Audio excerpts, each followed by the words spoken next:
고마우신 하나님, 하나님의 은혜를 감사합니다. 낮고 천한 인생을 높고 영화로운 자리에서 버리지 아니하시고 내려오셔서 오늘도 우리를 예배 자리로 인도하시니 감사합니다. 예배야말로 생명의 축제요, 우리의 영혼이 사는 시간인 줄로 믿습니다. 거룩한 날을 정하시고 거룩한 날에 복으로 우리를 옷 입히시기 위하여 불러주셨사오니 오늘 특별히 하나님의 생명의 말씀 앞에 섭니다. 일주일 동안 수많은 소리를 들으면서 우리가 신앙의 방향성을 잃고 정체성의 혼란을 느끼면서 살아왔습니다. 그러나 오늘 우리가 하나님의 말씀을 들으면 우리의 영혼이 새로워지고 우리 가운데 새롭게 시작하시는 회복의 하나님의 역사를 말씀을 통해서 우리가 경험하게 될 것을 믿고 기대하는 마음으로 오늘도 당신의 성도들이 총총히 발걸음을 이곳으로 옮겼습니다. 하나님 아버지, 오늘도 이곳에 임재하신 줄 믿습니다. 이곳에 성령으로 임하시는 줄 믿습니다. 말씀으로 임하여 주시어서 하나님이여 죽은 것들이 살아나고 희미한 것들이 선명하여지며 우리 안에 하나님을 향한 올바른 믿음이 아름답게 세워질 수 있도록 역사하여 주시옵소서. 오늘도 말씀을 전하는 종에게 하나님을 대신하여 말씀을 전할 때 모든 영광 하나님께 올려드리게 하시고 하나님만 드러나는 말씀을 전가하게 하시고 성도들의 귀를 열어서 당신의 양떼들이 당신의 음성을 듣게 하여 주시옵소서. 감사를 드리며 예수님의 이름으로 간절히 기도합니다. 아멘. 할렐루야. 하나님은 저와 여러분을 사랑하십니다. 우리 하나님 좋으신 하나님이십니다. 우리 전후자를 바라보시면 주의 이름으로 사랑합니다. 축복합니다. 서로 교제하시겠습니다. 할렐루야. 네. 창세기 19장을 읽었습니다. 19장은 소돔과 고모라의 멸망, 그리고 롯의 구원, 그리고 롯과 두 딸의 비극적인 사건이 기록이 되어 있습니다. 또한 하나님의 공의로운 심판과 자비로우신 구원, 그리고 인간의 도덕적 타락과 신앙적 연약함이 극적으로 교차하고 있는 그런 성경의 장이기도 합니다. 창세기 19장 24절에 보면 여호와께서 하늘 곧 여호와로부터 유황과 불을 소돔과 고모라에 비같이 내렸다. 유황과 불을 소돔과 고모라에 비같이 장대비처럼 소낙비처럼 내렸다는 이 말씀은 이 재앙이 단순한 자연재해가 아니라는 것입니다. 그 도시들이 하나님의 화, 천벌을 받았다는 거고 이 천벌을 가장 가까이에서 목격한 이들이 롯과 그의 두 딸들이었습니다. 그들은 눈앞에서 자신들이 살던 도시가 불바다가 되고 사람들이 참혹한 지경에 빠져서 고통받고 울부짖는 불지옥을 목격해야 했습니다. 도망치던 중에 아내여 어머니가 소돔 기둥이 되었지만 죽음에 대한 두려움, 생존에 대한 절박감에 쫓겨서 차마 뒤돌아보지 못하고 사력을 다해서 앞만 향해 달려가야만 했습니다. 롯은 의인이었습니다. 그러나 그의 의인은 불완전한 의였고요, 그의 믿음은 연약하고 불순한 믿음이었습니다. 그는 아브라함의 조카로서 함께 약속의 땅을 바라보던 자였는데요, 어느 날 눈에 좋아 보이는 소돔과 고모라 성에 그만 홀딱 반해가지고 그리로 들어가 살아가게 되었습니다. 그는 그곳에서 의로움을 지키려고 안간힘을 써보았지만 어쩔 수 없이 악과 타협하게 되었고요, 결국은 심판에서 간신히 구원받는, 바울이 말한 불 가운데서 받는 구원처럼 그런 구원을 받는 인생이 되고 말았습니다. 그의 딸들은 그런 아버지의 삶을 지켜보았죠. 타락한 도시의 문화 속에서 그들의 딸들은 삶의 방향성과 정체성의 혼란을 겪으면서 유년기를 보내야 했으니 이 얼마나 마음 아프고 안타까운 일입니까? 이 롯의 딸들의 이야기, 이 롯의 자식들의 이야기가 그들에게만 국한된 이야기가 아니지 않습니까? 부모의 불순한 신앙적인 모습을 보면서 삶의 방향성을 잃고 신앙의 정체성의 혼란을 느끼고 살아갔던 롯의 두 딸의 이야기가, 모습이 바로 저와 여러분의 자녀들의 이야기요, 모습이 아니겠습니까? 어쨌든 롯과 두 딸은 살아남았습니다. 그러나 그들의 삶은 결코 자유롭지 못했습니다. 오늘 본문 그 앞쪽에 있는 20절과 22절의 말씀에 보면 롯은 처음에는 소알이라는 작은 도시에 살기를 원했습니다.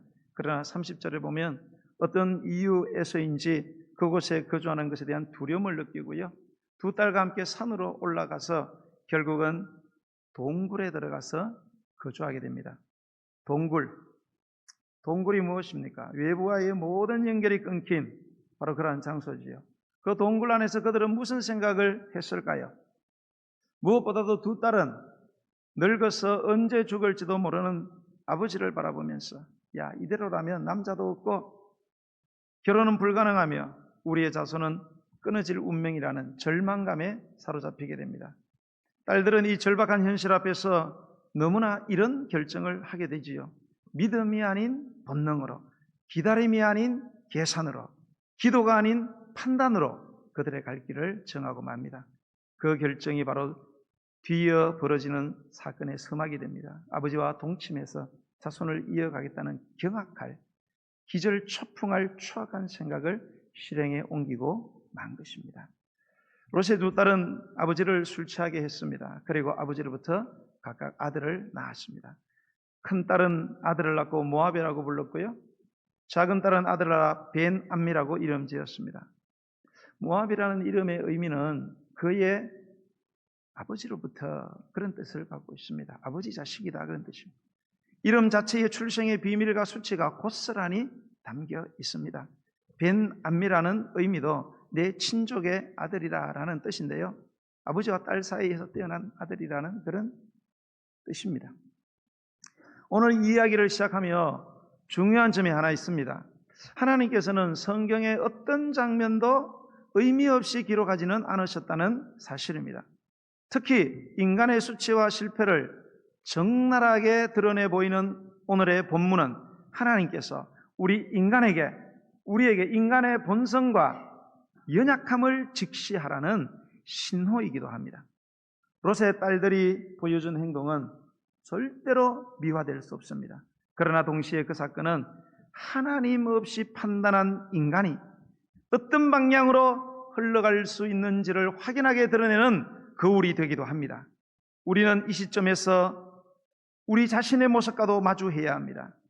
내 일상의 삶이 무너졌을 때, 내 삶의 기반이 흔들릴 때, 내 신앙은 무엇을 바라보는가?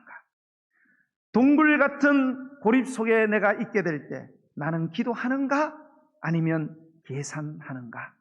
하나님은 우리에게 묻고 계시는 것입니다. 롯이 두 딸과 함께 산에 올라가 동굴에 거주했다는 이 장면은 단순한 피신에 대한 표현이 아닙니다.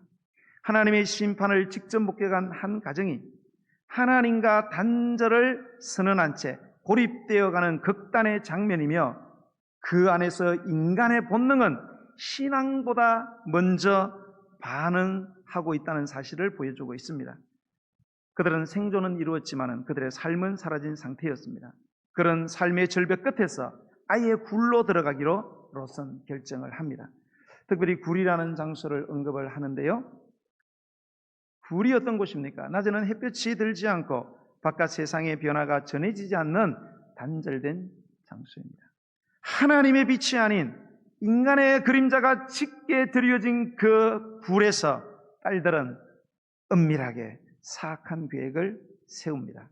그들이 꾸민 일은 분명히 하나님 앞에 명백한 죄이며 인간의 윤리로도 받아들일 수 없는 일이었습니다. 그러나 그들의 마음속에 들어가 보면 그들의 그러한 행동이 쾌락에서 시작된 것이 아니라 절망에서 시작되는 사실을 알아야 합니다. 아버지를 취하자는 그들의 계획은 그래서 무서운 것이 아니라 슬픈 일이었습니다. 굴 속에서 딸들이 생각한 것은 도덕이 아니었습니다. 본능에 기초한 생존이었습니다. 그리고 그들의 생존의 방식은 하나님을 전혀 고려하지 않는 그러한 것이었습니다. 굴 속에서 시작된 그들의 본능은 결국 아버지를 취하는 죄로 이어졌고요. 모압과 암몬이라는 새로운 민족의 탄생으로 이어지게 됩니다. 이 두 민족은 이후에 이스라엘에게 큰 고통을 가져다주는 존재가 됩니다. 본능의 결과, 본능이 낳은 결과는 결국 믿음의 공동체의 걸림돌이 되었고 수치의 역사가 되었다는 거죠. 하나님 없이 시작된 선택은 언젠가는 반드시 대가를 치르게 된다는 것입니다. 신명기 23장 3절에서 이렇게 말씀하십니다. 암몬 사람과 모압 사람은 여호와의 총회에 들어오지 못하리니 그들에게 속한 자는 10대뿐 아니라 영원히 여호와의 총회에 들어오지 못하리라. 이 구절은 출생의 배경만으로도 저주받은 두 민족의 운명을 선포하는 말씀입니다. 그들의 탄생부터가 하나님의 이상적인 질서와는 완전히 반대편에서 시작이 되었기 때문입니다. 성경 곳곳에서는 모압 여인과의 혼인을 금지했고 암몬 문화는 멸절 대상이 되었습니다.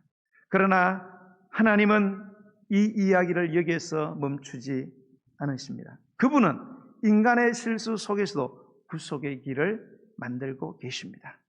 이 은혜의 흐름은 모압 민족의 한 여인 룻을 통해서 드러나게 되는데요.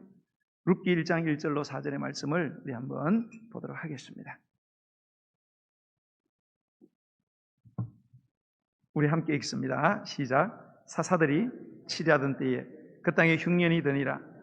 유다 베들레헴의 한 사람이 그의 아내와 두 아들을 데리고 모압 지방에 가서 거류하였는데 그 사람의 이름은 엘리멜렉이요 그의 아내의 이름은 나오미요 그의 두 아들의 이름은 말론과 기련이니 유다 베들레헴 에브라 사람들이라. 그들이 모압 지방에 들어가서 거기 살더니 나오미의 남편 엘리멜렉이 죽고 나오미와 그 두 아들이 남았으며 그들은 모압 여자 중에서 그들의 아내를 맞이했는데 하나의 이름은 오르바요 하나의 이름은 룻이더라. 룻이라는 이 여인은 자신의 민족의 시조의 출생의 수치와 민족의 수치를 뛰어넘어서 하나님의 구속의 역사 안으로 뛰어들어온 인물이었습니다. 이 수치의 민족 안에서조차 하나님은 이 한 사람을 통해서 구원과 회복의 길을 준비하신 것입니다. 룻기 1장 16절과 17절의 말씀에 보면 룻의 고백이 나옵니다. 우리 함께 읽겠습니다. 시작. 룻이 이르되 내게 어머니를 떠나며 어머니를 따르지 말고 돌아가라 강권하지 마옵소서. 어머니께서 가시는 곳에 나도 가고 어머니께서 머무시는 곳에서 나도 머물겠나이다. 어머니의 백성이 나의 백성이 되고 어머니의 하나님이 나의 하나님이 되시리니 어머니께서 죽으시는 곳에서 나도 죽어 거기 묻힐 것이라. 만일 내가 죽는 일 외에 어머니를 떠나면 여호와께서 내게 벌을 내리시고 더 내리시기를 원하나이다 하는지라. 룻의 이 짧은 고백은 하나님의 구속과 회복의 역사가 어떻게 시작되는지를 보여주는 장면입니다. 수치의 민족으로 여겨졌던 모압, 저주의 후손으로 불렸던 그 혈통 속에서 하나님은 한 여인을 불러내신 것입니다. 그 여인의 믿음을 통해서 메시아의 족보를 여시는 것입니다. 룻의 등장은 모압의 역사와는 전혀 다른 흐름을 만들어냈습니다. 그녀는 저주받은 모압의 여인이었고 이스라엘 남편과 결혼했으며 결국 남편이 죽은 후 시어머니 나오미와 함께 이스라엘의 베들레헴으로 들어오게 됩니다. 이 그녀의 결정은 당시 문화와 감정, 민족적 경계를 완전히 거스르는 일이었습니다. 룻은 자신의 나라, 친척, 민족신을 모두 버리고 이스라엘의 하나님을 선택했습니다. 그녀는 말로만 선택한 것이 아니라 삶으로 증명한 여인이었습니다. 이 장면은 모압 민족에 대한 하나님의 심판과 그 심판 안에서 여전히 작동하는 하나님의 은혜를 동시에 보여주고 있는 것입니다. 하나님은 민족 전체를 심판하시면서도 그 안에서 단 한 사람의 믿음을 보시고 그를 택하셨습니다. 룻은 자신의 민족이 어떤 평가를 받고 있는지 알고 있었습니다. 이스라엘 민족은 모압 민족을 경멸했습니다. 그들의 출신 자체를 불결하게 여겼습니다. 그럼에도 불구하고 룻은 이스라엘 백성 안으로 들어오기를 원했고 그 하나님께 속하기를 결단을 했다는 것입니다. 이러한 결단한 룻의 삶은 처음부터 끝까지 낮아짐의 연속이었습니다. 베들레헴에 도착했을 때 그녀는 아무것도 가진 것이 없었습니다. 남편도 없고 소유도 없고 명예도 잃어버렸습니다. 이삭을 죽으며 하루하루를 살아야 하는 가장 낮은 자의 자리에서 그녀는 불평하거나 낙심하지 않았습니다. 오히려 그녀는 성실하게 일하며 신실하게 시어머니 나오미를 섬긴 것입니다.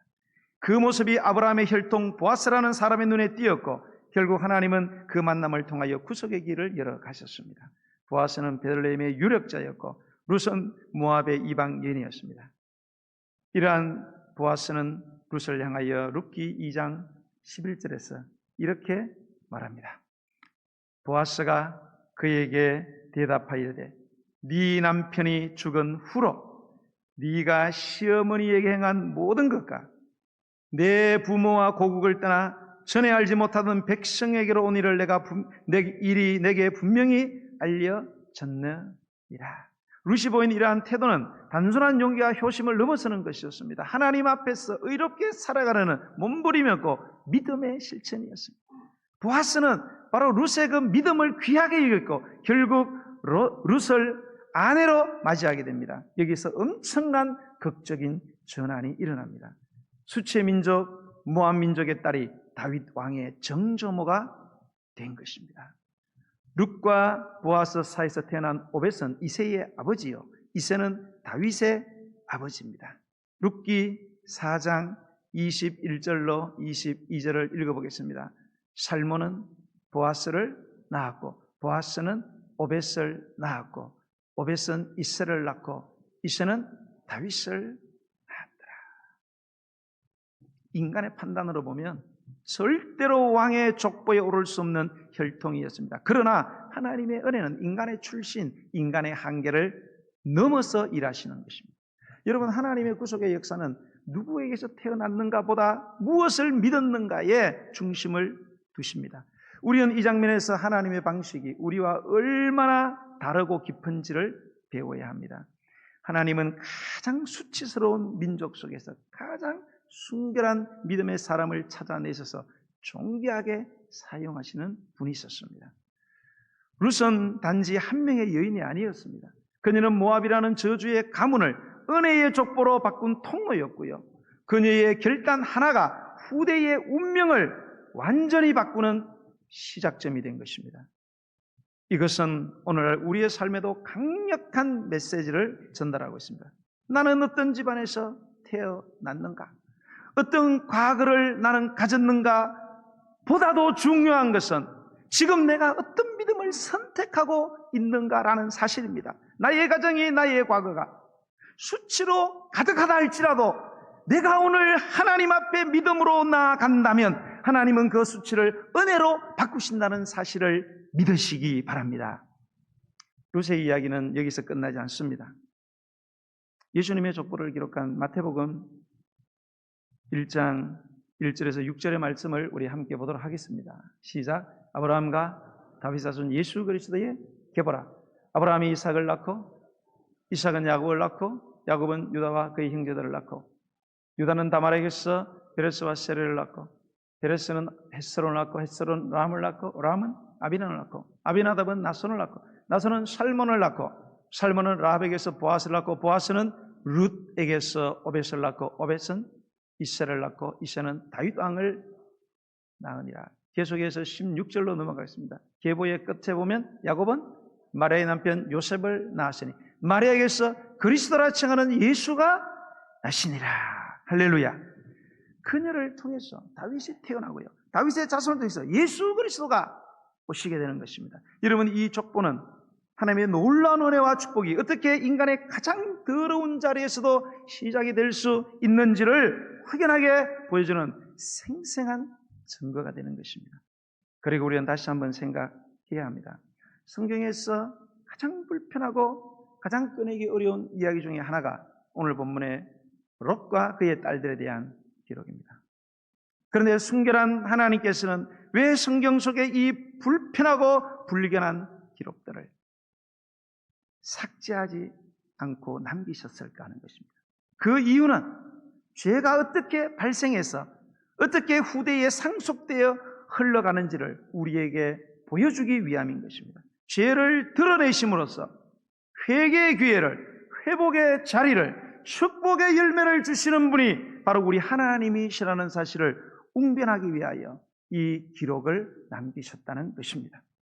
이처럼 하나님은 이러한 기록을 통해 당신의 은혜의 가능성을 보여주십니다. 구속의 역사는, 하나님의 회복의 역사는 죄가 가장 깊고 죄가 가장 많이 난무하는 곳에서도 시작될 수 있다는 사실을 보여주는 것입니다. 이러한 하나님의 역사는 인간의 생각과 다릅니다. 인간의 틀로 이해할 수 없습니다. 우리는 단죄하고 지워버리고 싶어하는 이야기조차 하나님은 그 안에서 은혜를 싹 틔우고 계시는 것입니다. 이것이 복음의 본질입니다. 복음은 죄를 덮지 않습니다. 복음은 죄를 드러내고 그 위에 예수의 십자가를 세우는 것입니다. 하나님의 기록은 인간의 실패를 고발하는 데 목적을 두고 있지 않습니다. 그 실패 속에서도 구원의 문이 열릴 수 있음을 증거하는 목적을 갖고 있습니다. 이 기록은 지금 우리를 향한, 바로 우리의 삶을 향한 하나님의 초대입니다. 우리는 얼마나 자주 롯과 그의 딸처럼 반응하고 있는가? 하나님의 뜻을 묻기보다 계산하고 기도보다 인간적인 계획을 앞세우며 믿음보다 감정을 따르며 결정한 순간들이 얼마나 많은가? 그리고 그러한 결정들이 또다시 우리의 자녀와 우리 가족 공동체와 후대에 어떤 영향으로 이어질지를 우리는 얼마나 깊이 생각하고 있는가? 하나님은 이 기록을 통해 우리에게 지금 묻고 계십니다. 너는 지금 어떤 흐름 안에 서 있느냐? 수치의 씨앗을 뿌리고 있는가? 아니면 은혜의 열매를 준비하고 있느냐라고 우리에게 질문하고 계십니다. 하나님의 역사는 늘 놀라운 반전으로 이어집니다. 인간이 결코 회복할 수 없다고 생각하는 그 자리에서 하나님은 새로운 구속의 길을 시작하십니다. 수치로 끝날 줄 알았던 본문의 사건 속에서 은혜의 씨앗이 자라나게 하셨고요. 저주라고 불렸던 혈통 속에서 축복의 계보를 써 내려가시는 분이 바로 저와 여러분의 아빠, 아버지인 줄로 믿으시기 바랍니다. 하나님은 인간의 수치를 외면하지 않으십니다. 하나님께서는 우리의 과거를 문제 삼지 않으십니다. 현재의 믿음을 사용한다는 사실을 여러분 기억하셔야 합니다. 우리가 아무리 과거가 실패와 수치로 가득했다 할지라도 믿음을 택한다면 하나님은 그 자리에서 우리를 위하여 새로운 일을 행하실 것입니다. 죄로 시작이 되었더라도, 여전히 죄 가운데 있을지라도 돌아오려고 결심하는 자에게는 하나님은 여전히 회복의 문을 열고 계시는 것입니다. 하나님의 방식은 정죄로 끝나지 않습니다. 돌아오는 자를 향한 끝없는 기다림이 바로 하나님의 방식인 것입니다.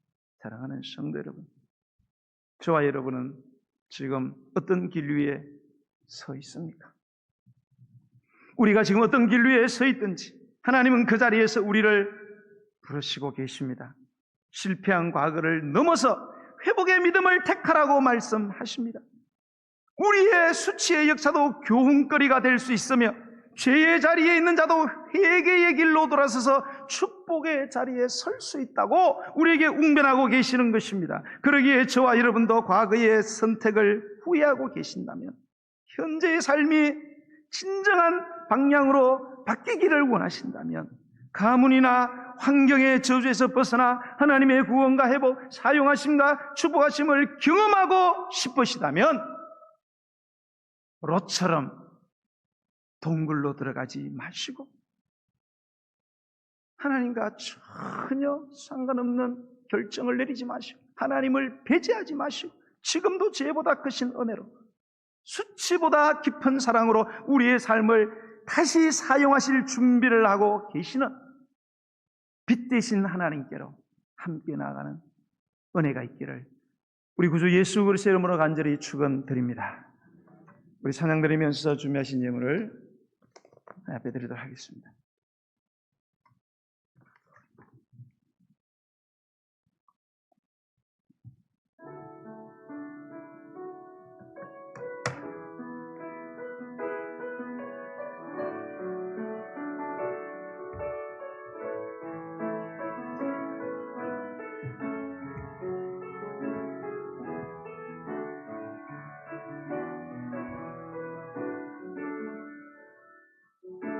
주께 가오니 주께 가오네 날 새롭게 하시고 주의 은혜를 부어주소서.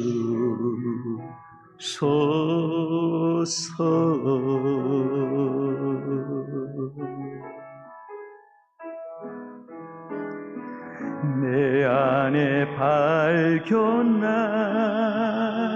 나의 연약함 모두 벗어지리라.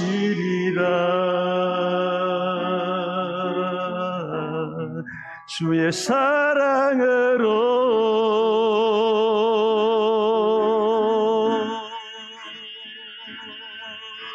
주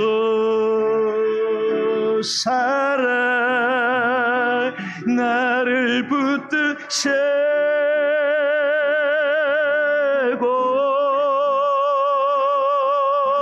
주 곁에 나를 계소서. 독수리 날개치며 옥슬에 날개쳐 올라가자. 나 주님과 함께 일어나 걸으리. 주의 사랑 안에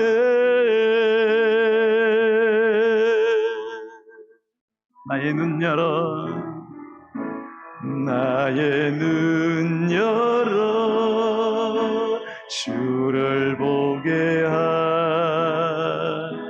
하시고 주의 사랑을 알게 하소서.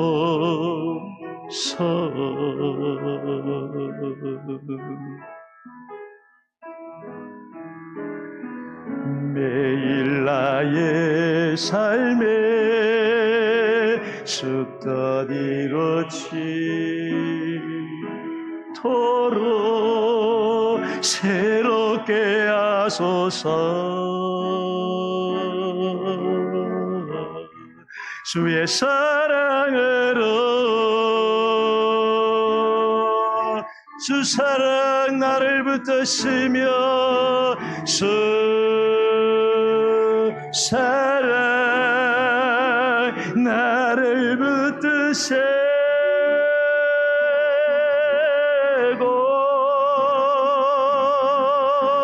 주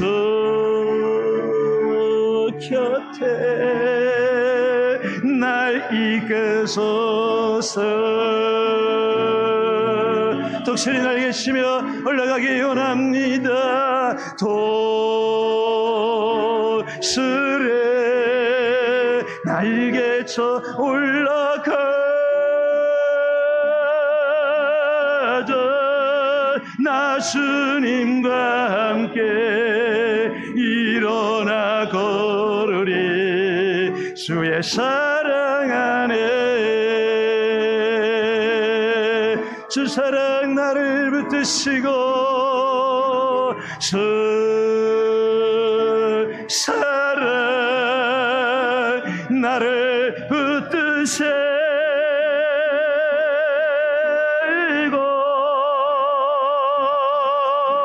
주 곁에 나를 계소서. 독수리 날개치며 올라갑니다. 독수리 날개쳐 올라가자. 나 주님과 함께 나 주님과 함께 나 주님과 함께 일어나 걸으리. 주의 사랑 안에 어둠에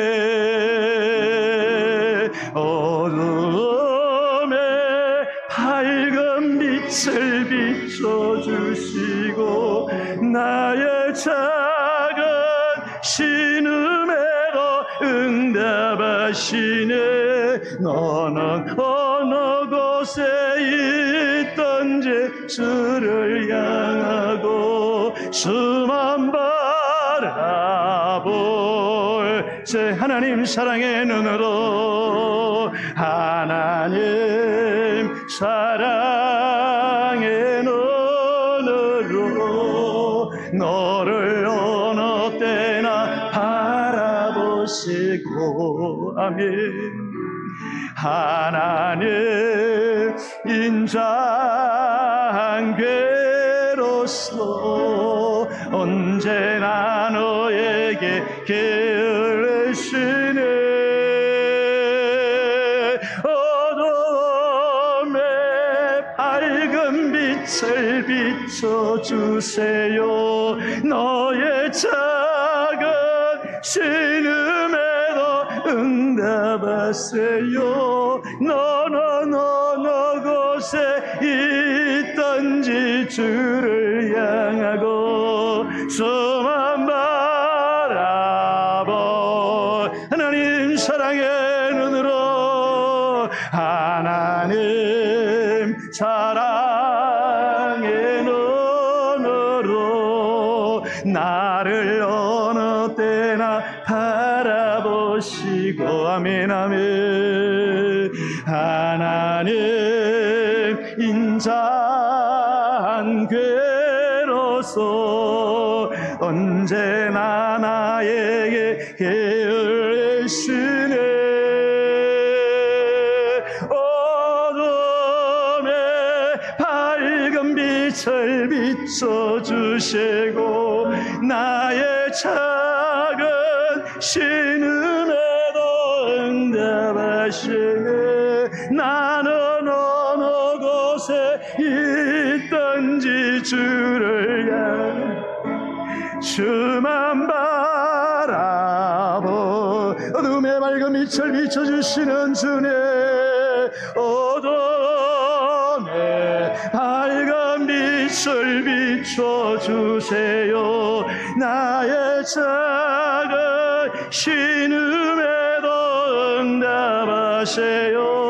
나는 어느 곳에 있든지 주를 향하고 주께 나아갑니다. 수만 바라옵니다.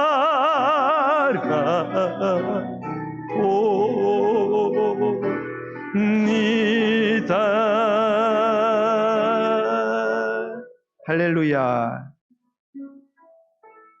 여러분, 하나님은 저와 여러분을 사랑하십니다. 우리가 의롭기 때문에 사랑하시는 것이 아닙니다.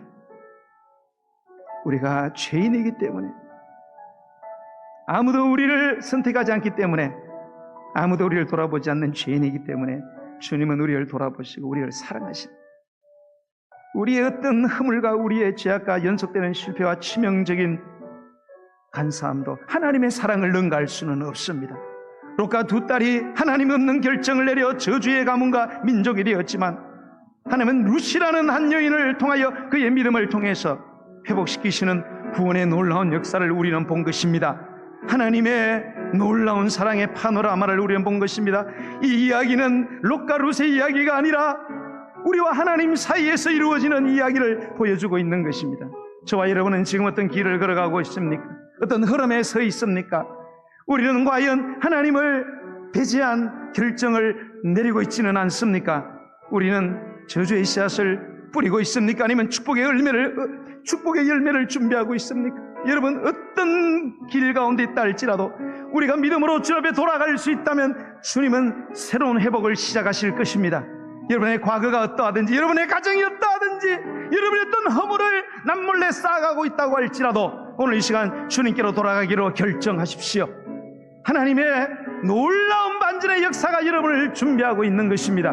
오늘 이 시간 우리에게 회복과 축복을 허락하시는 하나님, 그 하나님을 향하여 나아갈 때 존귀하신 우리 주 예수 그리스도의 이름을 세 번 부르고 기도하며 나아가겠습니다. 주여, 주여, 주여. 할렐루야, 할렐루야, 할렐루야. 영광스러우신 하늘에 계신 우리 아빠 아버지, 우리 아빠 아버지 감사와 영광을 해드립니다. 우리가 죄인 되었을 때